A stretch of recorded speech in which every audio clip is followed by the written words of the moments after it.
नमस्कार दोस्तों, स्वागत है आप सभी का आपके अपने YouTube चैनल ऑनलाइन शिविर डीके में। और आज हम देखेंगे पर्यावरण अध्ययन से संबंधित 30 अति महत्वपूर्ण प्रश्नों का प्रैक्टिस सेट। प्रैक्टिस सेट आपकी आने वाले सीटेट एग्जाम अगस्त 2023 के लिए काफ़ी महत्वपूर्ण यहाँ पर रहने वाला है। तो आइए बिना देर के स्टार्ट करते हैं और देखते हैं, चलते हैं प्रैक्टिस सेट की ओर। और इसी प्रकार के प्रैक्टिस सेट के लिए आप अपनी online study with DK app को भी डाउनलोड कर सकते हैं, जहां पर आपको 29 प्रैक्टिस सेट मिलते हैं मात्र 29 रुपये में, जो यहाँ पर एक प्रैक्टिस सेट की कॉस्ट मात्र आपको 1 रुपये आने वाली है। तो ये भी आपके लिए काफ़ी महत्वपूर्ण यहाँ पर रहने वाला है, साबित होगा, जहाँ पर आपको ईवीएस से संबंधित महत्वपूर्ण नोट्स, सीडीबी से संबंधित महत्वपूर्ण नोट्स यहाँ पर देखने को मिल जाएंगे। साथ ही साथ आपको 29 प्रैक्टिस सेट भी यहाँ पर देखने को मिल जाएंगे।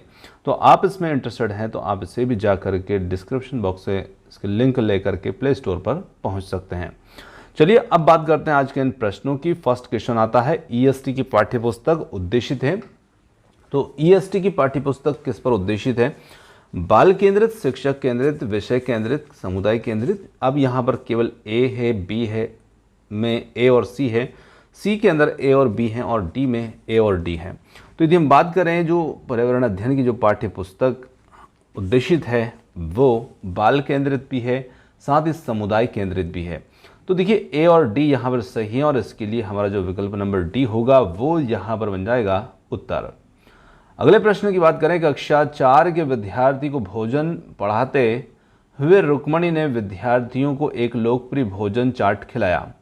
उसने विद्यार्थियों से इसके स्वाद का वर्णन करने तथा चाट में प्रयोग की गई सामग्री का अनुमान लगाने को कहा। यह उपगम निम्नलिखित में से किस प्रकार के प्रक्रिया कौशल को विकसित करने में सहायक है? सैद्धांतिक कौशल, प्रायोगिक कौशल, अवलोकन कौशल या फिर व्याख्या करने का कौशल। तो देखिए यहाँ पर ये जो कौशल रहेगा ये रहेगा ऑप्शन नंबर सी, अवलोकन कौशल। क्योंकि यहाँ पर जब विद्यार्थियों को भोजन चाट खिलाया गया और उसके बाद उनसे स्वाद का वर्णन करने कहा गया, तो यहाँ पर बच्चे जो है स्वाद को महसूस करेंगे, उसका टेस्ट जो है उसको महसूस करेंगे और यहाँ पर बच्चों में एक अवलोकन कौशल को विकसित करने में ये सहायक रहेगा। चलिए आगे चलते हैं, अगले प्रश्न की बात करते हैं। अगला प्रश्न आता है, जब विद्यार्थी विषय क्या तैरता है क्या डूब जाता है में दिए गए क्रियाकलापों को संचालित करता है, तब उसमें जिन कौशलों का विकास होता है वे कौशल कौन कौन से हैं?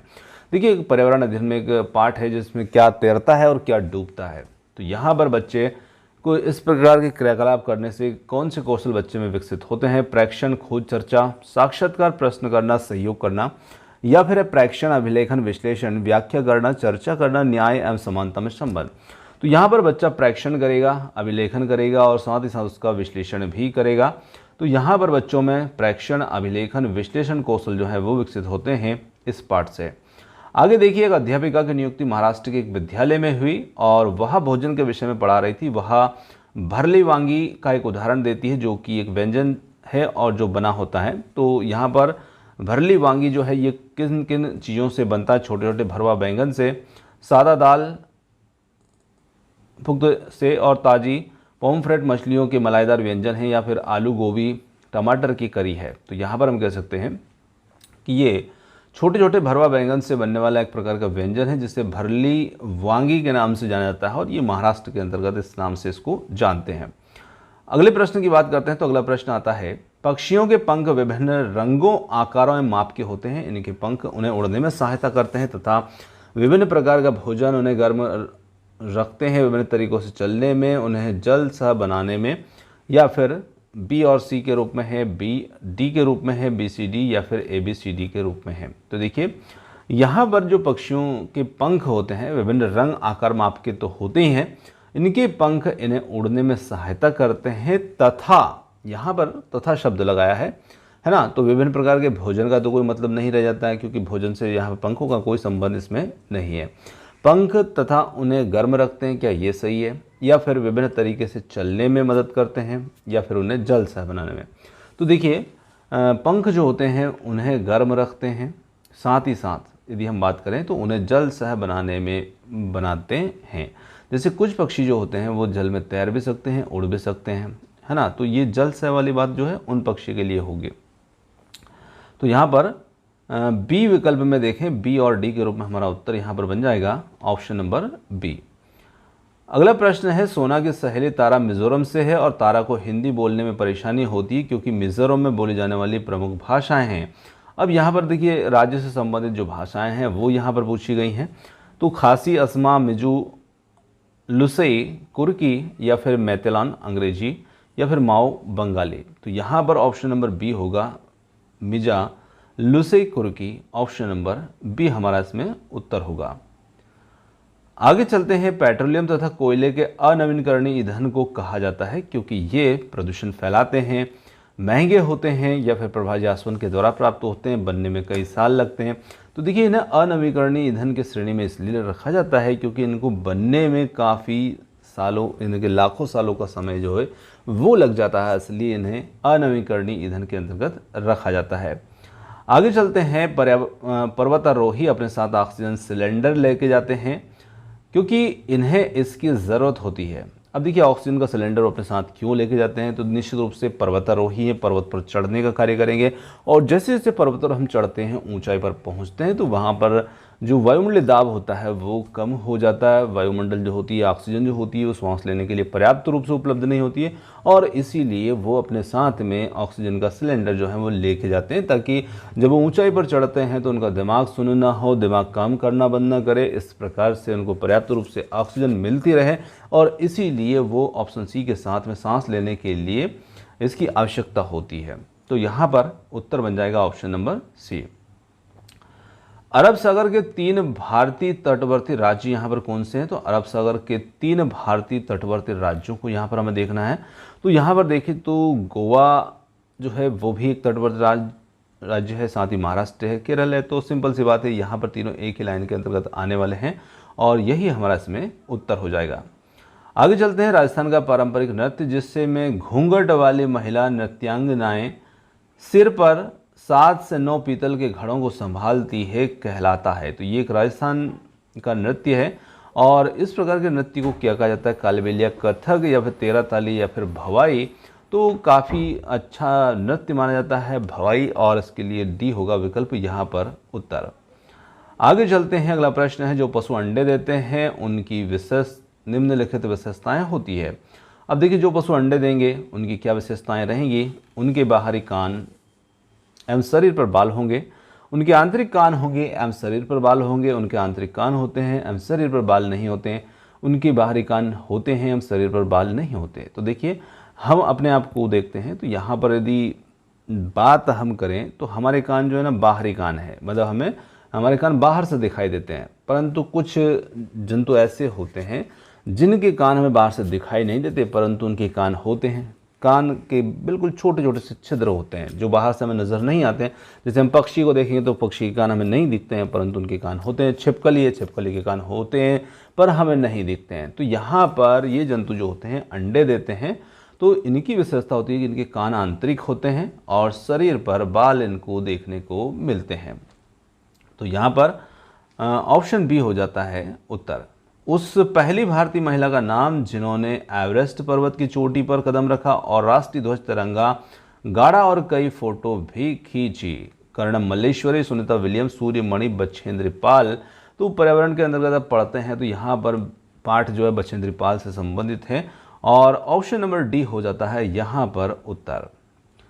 आगे देखिए कक्षा 5 की पाठ्यपुस्तक में गोलकोंडा के किले का मानचित्र दिया गया है। इस पर दाहिनी नीचे की और पैमाना छपा हुआ है। एक पैमाना जो है 1 सेंटीमीटर बराबर 110 मीटर यहाँ पर इस पे लिखा हुआ है। यदि इस मानचित्र पर फतेह दरवाज़ा और पटनचेरू दरवाजे के बीच की दूरी जो है वो 15.2 हो सकती है, सॉरी थोड़ा सा लिखने में मिसप्रिंट है, 15.2 सेंटीमीटर है, तो दोनों स्थानों के बीच की वास्तविक दूरी क्या होगी।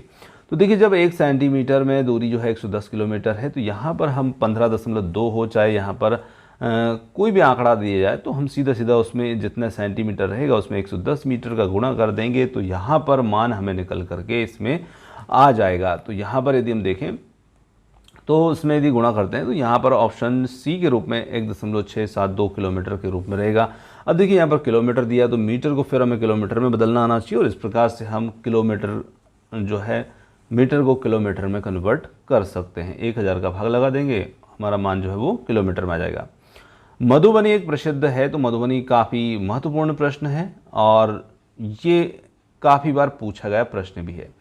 तो मधुबनी यहाँ पर यदि बात करें तो मधुबनी क्या है? झील है राजस्थान में, बिहार की सौल है, आंध्र प्रदेश की बुनी हुई साड़ी है, बिहार की एक लोकप्रिय चित्रकला है, चित्रकारी है, या बिहार का एक स्थान है। तो देखिए यहाँ पर मधुबनी जो है वो एक बिहार का स्थान भी है, साथ ही साथ बिहार की एक प्रकार की ये एक लोक कला चित्रकारी भी है। यानी कि डी और वी विकल्प ई के साथ में हम जा सकते हैं।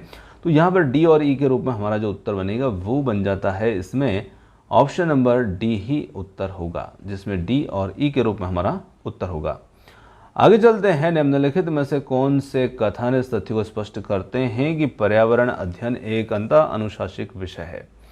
तो यहाँ पर है, यह पर्यावरण के सभी पहलुओं को समझने के लिए विभिन्न विषयों को ज्ञान को एकीकृत करता है। तो यहाँ पर बिल्कुल सही बात है, पर्यावरण जो है इसमें एकीकृत रूप हमें देखने को मिलता है विज्ञान समाज विज्ञान का। यह विविध रूप में अवधारणाओं को शामिल करने वाला एक अंतः अनुशासित क्षेत्र है, ये भी इसमें सही है। यह एक जैविक सामाजिक सांस्कृतिक पर्यावरण में होने वाली अंतरक्रिया का क्षेत्र है, तो ये भी सही है। यह जैविक और जीवोत्तर घटकों के मध्य परस्पर आश्रितता एवं अंतःक्रिया करने वाला क्षेत्र है। और ई है यहाँ पर, यह उच्च प्राथमिक कक्षाओं के विज्ञान सामाजिक विज्ञान विषयों की पूर्व तैयारी है। तो यहाँ पर यदि हम देखें तो देखिए इसमें पूरी तरह हमें सामाजिक विज्ञान के जितने उच्च स्तर पर यदि पाठों की बात की जाए तो उतने बड़े लेवल की बातें इसमें शामिल नहीं होती हैं, छोटी छोटी बातें जरूर हमें देखने को मिलती है। तो यहाँ पर हमारा कथन जो होगा ए बी सी के रूप में रहेगा, जिसमें ए बी सी तीनों ही इसमें उत्तर होंगे। आगे चलते हैं। अगला प्रश्न आता है, पर्यावरण अध्ययन में थीम आधारित पद्धति सहायक होती है। सभी प्रतियों एवं विषयों को शामिल करने में, पर्यावरण के प्रति संवेदनशीलता विकसित करने में, विद्यार्थी अध्यापक संबंध विकसित करने में या फिर ज्ञान को संपूर्णता से अर्जित करने में। तो देखिए पर्यावरण अध्ययन में जो थीम आधारित पद्धति सहायक होती है वो ज्ञान को संपूर्णता से अर्जित करने में यहाँ पर सहायक होगी। ऑप्शन नंबर डी यहाँ पर उत्तर होगा। निम्नलिखित में से कौन से कथन सतत एवं समग्र मूल्यांकन की प्रकृति को स्पष्ट करते हैं? और यहाँ पर देखा जाए यह पाठ तथा साल के अंत में होने वाला आकलन है, या सीखने के बजाय सीखे गए का आकलन है, या रचनात्मक रूप में से सीखने के अवसर उपलब्ध कराना है, और डी या सीखे गए के बजाय सीखने का आकलन है। तो यहाँ पर A B C C D और ए डी के रूप में हमारे विकल्प हैं, तो उत्तर हो जाएगा सी और डी, जहाँ पर रचनात्मक रूप में सीखने के लिए अवसर उपलब्ध कराना और सीखे गए के बजाय सीखने का आकलन है। यहाँ पर ऑप्शन सी होगा इस प्रश्न के लिए उत्तर। ईवीएस में सीसीई का अर्थ क्या है? तो काफ़ी सरल सा प्रश्न है। ईवीएस में सीसीई का जो मतलब हमसे पूछा है, तो यहाँ पर देखिए सतत एवं संचय मूल्यांकन है, संचय एवं संज्ञानात्मक मूल्यांकन है, व्यापक एवं संचय मूल्यांकन है, या सतत एवं व्यापक मूल्यांकन है। तो सीसीई जो होता है इसे हम सतत एवं व्यापक मूल्यांकन जो है वो हम कहते हैं। ऑप्शन डी हो जाता है यहाँ पर उत्तर। निम्नलिखित में से कौन से कथन पर्यावरण अध्ययन के उद्देश्य हैं? पर्यावरण के बारे में प्रत्यक्ष जानकारी, परिभाषाएं, विवरण प्रदान करना, या फिर है मौजूदा पर्यावरणीय मुद्दों के प्रति संवेदनशीलता विकसित करना, सी है परिवेश से अंतर्क्रिया करके स्वयं ज्ञान अर्जन करने की स्थितियां बनाना, और डी है पर्यावरणीय समस्याओं को दूर करने की कुशलता विकसित करना। यहाँ पर ए बी के रूप में हम विकल्प को चुनें, या फिर बी सी के रूप में, या फिर बी सी डी के रूप में, या फिर ए बी डी के रूप में। तो यहाँ पर हमारा विकल्प जो होगा बी सी और डी के रूप में। तो बी सी और डी ये तीनों ही इसमें हमारे उत्तर होंगे। पर्यावरण अध्ययन में संप्रत्यय के रूप में पर्यावरण सम्मिलित करता है भौतिक पर्यावरण एवं जैविक पर्यावरण को, या फिर जैविक पर्यावरण, भौतिक पर्यावरण, सामाजिक सांस्कृतिक पर्यावरण। सी है भौतिक पर्यावरण और सामाजिक सांस्कृतिक पर्यावरण। डी है जैविक पर्यावरण, जीवन प्रक्रम और तंत्र, सामाजिक सांस्कृतिक पर्यावरण। तो यहाँ पर देखिए पर्यावरण अध्ययन में संप्रत्यय के रूप में पर्यावरण जो है ये सम्मिलित करता है जैविक पर्यावरण, भौतिक पर्यावरण, सामाजिक सांस्कृतिक पर्यावरण को, और विकल्प बी होगा उत्तर। निम्नलिखित में से कौन सा कथन मणिपुर के संबंध में सही है? मणिपुर का अर्थ है जेवरों का देश, या फिर लावनी मणिपुर का लोक नृत्य है। लोकटक ताल जाना जाता है फुमदी नामक गोलाकार तैरते हुए दलदलों के लिए मणिपुर बांस के उत्पादों का सबसे बड़ा उत्पादक है। तो यहाँ पर यदि हम देखें मणिपुर जो है तो ये जेवरों का देश भी माना जाता है इसका अर्थ। साथ ही साथ लावनी जो है मणिपुर का लोक नृत्य भी है और साथ ही साथ मणिपुर जो है वो बांस के उत्पादनों के लिए भी जाना जाता है।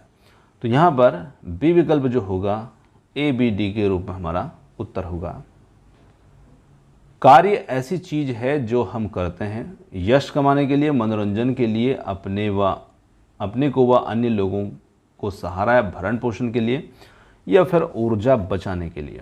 तो देखिए कार्य ऐसी चीज है जो हम करते हैं, तो यहाँ पर जो प्रमुखता रहती है सबसे पहले वो होती है अपने को व अन्य लोगों को सहारा, भरण पोषण आदि के लिए। देखिए यश तो हम बाद में कमाएंगे, पहले अपने लोगों का भरण पोषण हो, उनको सहारा मिले, ये हमारी प्राथमिकता होती है। और जब ये प्राथमिकता पूर्ण हो जाती है तो फिर हम यश, नाम आदि कमाने के लिए भी हम कार्य करते हैं। तो यहाँ पर पहली आवश्यकता ये होती है। चलिए आगे चलते हैं। अगले प्रश्न की बात करें, हाथियों के झुंड के बारे में निम्नलिखित में से कौन सा यहाँ पर सही है। तो हाथी के झुंड के बारे में देखना, उनके झुंड में हमेशा 2 या 2 से अधिक नर हाथी होते हैं। उनके झुंड में सारे नर हाथी होते हैं और हाथी के बच्चे मादा हाथियों के साथ रहते हैं। नर हाथी झुंड के साथ 14-15 वर्ष की आयु तक रहते हैं। उनके झुंड में केवल मादाएं तथा हाथियों के बच्चे रहते हैं। अब सही कथन को देखें तो इसमें सही कथन के रूप में सिर्फ यही है, नर हाथी झुंड के साथ 14-15 वर्ष की आयु तक रहते हैं, उसके बाद वो झुंड छोड़ देते हैं और झुंड में केवल मादा हाथी रहते हैं और उनके बच्चे रहते हैं। यही यहाँ पर उत्तर होगा, ऑप्शन C और D के रूप में, और जो कि होगा यहाँ पर विकल्प नंबर C। चलिए अगले प्रश्न पर चलते हैं।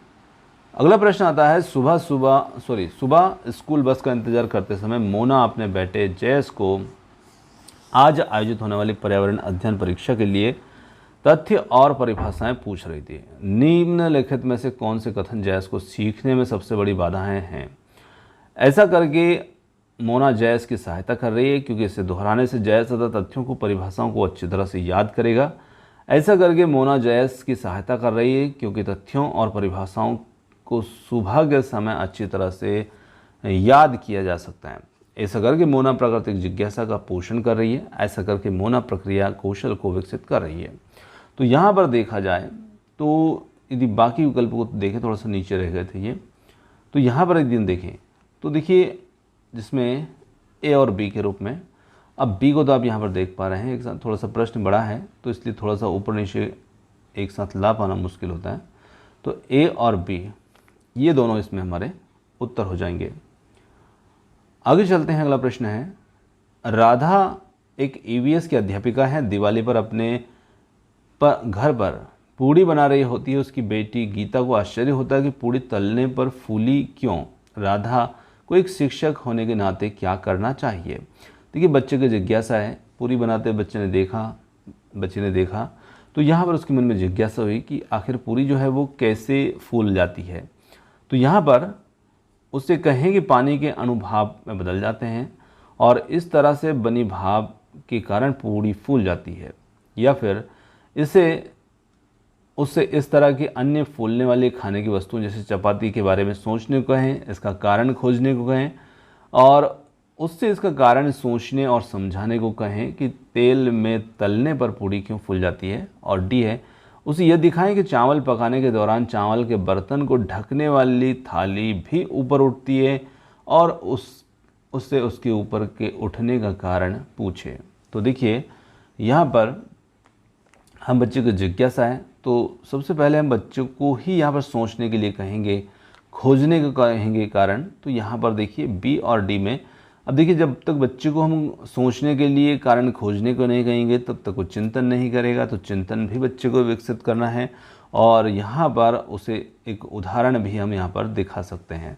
तो B और D के रूप में यहाँ पर उत्तर बन जाएगा और B और D के रूप में हमारा जो विकल्प होगा वो होगा ऑप्शन नंबर यहाँ पर D। चलिए कक्षा 4 के पाठ बदलते समय में विद्यार्थियों से यह अपेक्षा की जाती है कि वे अपने दादा दादी से संवाद करें और उनसे उनके बाल्यकाल के विषय में जानें। यह उपगम निर्भर है, तो यह उपगम इतिहास, पुरातत्व पर, लिखित अभिलेखों के पर, मौखिक इतिहास पर। तो यहाँ पर ये जो पाठ है ये मौखिक इतिहास पर आधारित है। चलिए ऑप्शन डी यहाँ पर उत्तर होगा, क्योंकि देखिए यह प्रश्न में क्या मिल रहा है, दादा दादी से संवाद करें, तो ये मौखिक इतिहास पर है ना। मतलब दादा दादी से जब हम बात करते हैं, चर्चा करते हैं कि पुराने ज़माने में आपके समय पे कैसे वाहन हुआ करते थे, कैसे आप यात्रा करते थे, तो वो हमें इतिहास बताएंगे जो कि मौखिक रूप में हमें सीखने को मिलेगा। तो इस प्रकार से ये हमारा उत्तर हो जाता है। कैंप में शाम के दौरान नाइमा अपने विद्यार्थियों से उनके कमरे साफ करने के लिए झाड़ू लगाने को कहती है। मणि कहता है, मेरी दादी कहती है कि अगर हम सूर्यास्त के बाद झाड़ू लगाएं तो हम गरीब हो जाएंगे। नाइमा को क्या करना चाहिए? मणि से कहे कि अगर हम शाम को घर में झाड़ू लगाते हैं तो ऐसा कुछ नहीं होता, या फिर मणि से कहें कि जहां हम रहते हैं उस जगह को साफ रखना चाहिए, इसलिए झाड़ू लगाना चाहिए। या फिर हम कहें मणि से पूछें कि क्या उसने यह देखने के लिए कि अगर सूर्यास्त के बाद झाड़ू लगाया जाए तो क्या होता है, कभी झाड़ू लगाया है। और डी है, मणि से कहें कि वह झाड़ू लगाकर इस बात की जांच करे कि ऐसा करके क्या वह गरीब हो जाता है। तो देखिए बच्चों को थोड़ा सा यहाँ पर प्रैक्टिकली बनाना है, जो कुछ बातें जो बच्चों के दिमाग में भर दी जाती है तो उनको थोड़ा सा दिखाना उनको ये चीज़ें। तो यहाँ पर हम मणि से कह सकते हैं कि झाड़ू लगा करके इस बात की जांच करे, यानी कि पुष्टि करे, है ना। बच्चा खुद यहाँ पर उस चीज़ का प्रैक्टिकल करके देखे कि क्या वो गरीब हो गया, तो बच्चे को यहाँ पर समझ में आएगा कि वास्तव में सही और गलत क्या है। आगे देखिए, विद्यार्थियों को अधिगम प्रक्रिया में सक्रिय भाग लेने के लिए प्रोत्साहित किया जाता है, जिससे उनमें प्रक्रिया कौशलों का विकास होता है जो उनके जीवन में मदद करेगा। ऐसा विचार निर्भर करता है खोज और उपागम पर, अन्वेषण विधि पर, संप्रत्यात्मक उपागम पर, अनुभवात्मक अधिगम पर। तो यहाँ पर ये जो जीवन में मदद करेगा अनुभवात्मक अधिगम पर, ऑप्शन नंबर डी यहाँ पर उत्तर होगा। चिड़ियाघर की सैर के दौरान विद्यार्थी खरगोश देख रहे थे। किरण ने अध्यापिका से पूछा, वह खरगोश कौन सा है जिसने कछुए के साथ दौड़ लगाई थी? वह कछुआ कहाँ है? किरण के प्रश्न का पर्यावरण अध्ययन के अधिगम के किन उद्देश्यों को यहाँ पर इंगित करता है? बहुत अच्छा प्रश्न है बालिका का। तो यहाँ पर बच्चों को अन्वेषणात्मक गतिविधियों से जोड़ना, बच्चों की सृजनात्मकता का पोषण करना, पर्यावरणीय मुद्दों पर जागरूकता का कौशल विकास करना, या फिर वन्य जीवों के प्रति संवेदनशीलता का विकास करना। तो बच्चों में यहाँ पर ये जो उद्देश्य है अधिगम के किन उद्देश्यों को इंगित करेगा? बच्चों को अन्वेषणात्मक गतिविधियों में जोड़ना, ऑप्शन नंबर ए। भारत की राजधानी की स्थिति के सापेक्ष लखनऊ और जयपुर की दिशाएं क्रमशः है। तो यहाँ पर इनकी दोनों की दिशाएं पूछी है, उत्तर पूर्व उत्तर पश्चिम, दक्षिण पूर्व दक्षिण पश्चिम, दक्षिण पश्चिम दक्षिण पूर्व, उत्तर पश्चिम उत्तर पूर्व।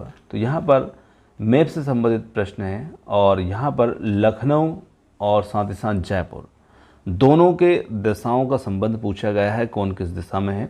तो यहाँ पर इनकी दिशाओं के संबंध में देखें तो दक्षिण पूर्व और दक्षिण पश्चिम इनकी दिशाएं यहाँ पर रहेंगी। ऑप्शन बी के साथ यहाँ पर आज की जो हमारे 30 प्रश्न थे ये समाप्त होते हैं। और क्वेश्चन आपको कैसे लगे कमेंट्स करके ज़रूर बताइएगा। वीडियो पसंद आया तो वीडियो को लाइक शेयर, चैनल को सब्सक्राइब करना मत भूलिएगा। आपने जो समय दिया उसके लिए बहुत बहुत धन्यवाद। थैंक्स फॉर वॉचिंग और मिलते हैं जल्दी ही एक और नए किसी वीडियो के साथ। धन्यवाद।